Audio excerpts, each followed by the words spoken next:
Did Mick Mars choose to retire from Motley Crue, or was he pushed out?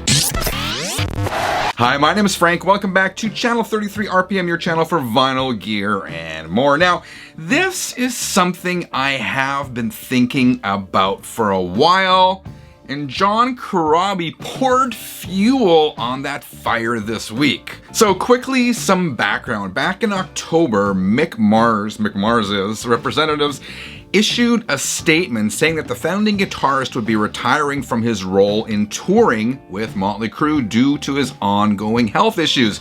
As all of you likely know, Mick suffers from a bone disease, and he's suffered from this for years, and he's powered through it and played countless Motley Crue shows like the trooper that he is. Then Motley Crue announced that John 5 would be their touring guitarist. John 5, super talented guy, last played with Rob Zombie. This guy is amazing. The other thing I thought was kind of curious is that none of the announcements appeared on Mick's social media channels, and this guy has been completely silent ever since. He went into hiding, fell off the radar, whatever. No one has heard from Mick since this all went down. And then, of course, John Corabi began to flap his gums this week. So if you don't know who John Corabi is, he was briefly a member of Motley Crue when Vince left, or when Vince was kicked out of the band, depending on what story you believe.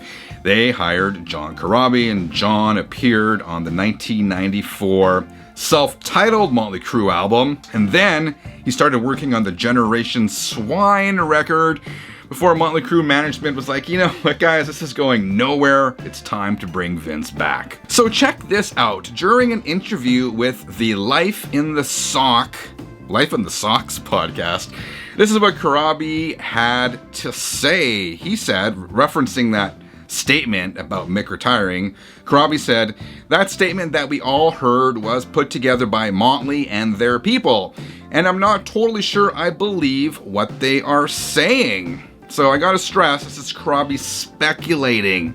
These are allegations. He does not know. This is pure speculation, but given Corabi's background with the band, you kinda gotta believe this guy knows what he's talking about. So, Corabi's statement went on to say, "I don't totally believe Mick's reasons for leaving Motley, and I don't even know if he left Motley. I believe maybe he was shown the door." Corabi went on to also explain that during the making of the Generation Swine record, whoever they is, Tommy, I think it was Tommy, Nikki, and the producer, they were complaining about Mick's playing the whole time.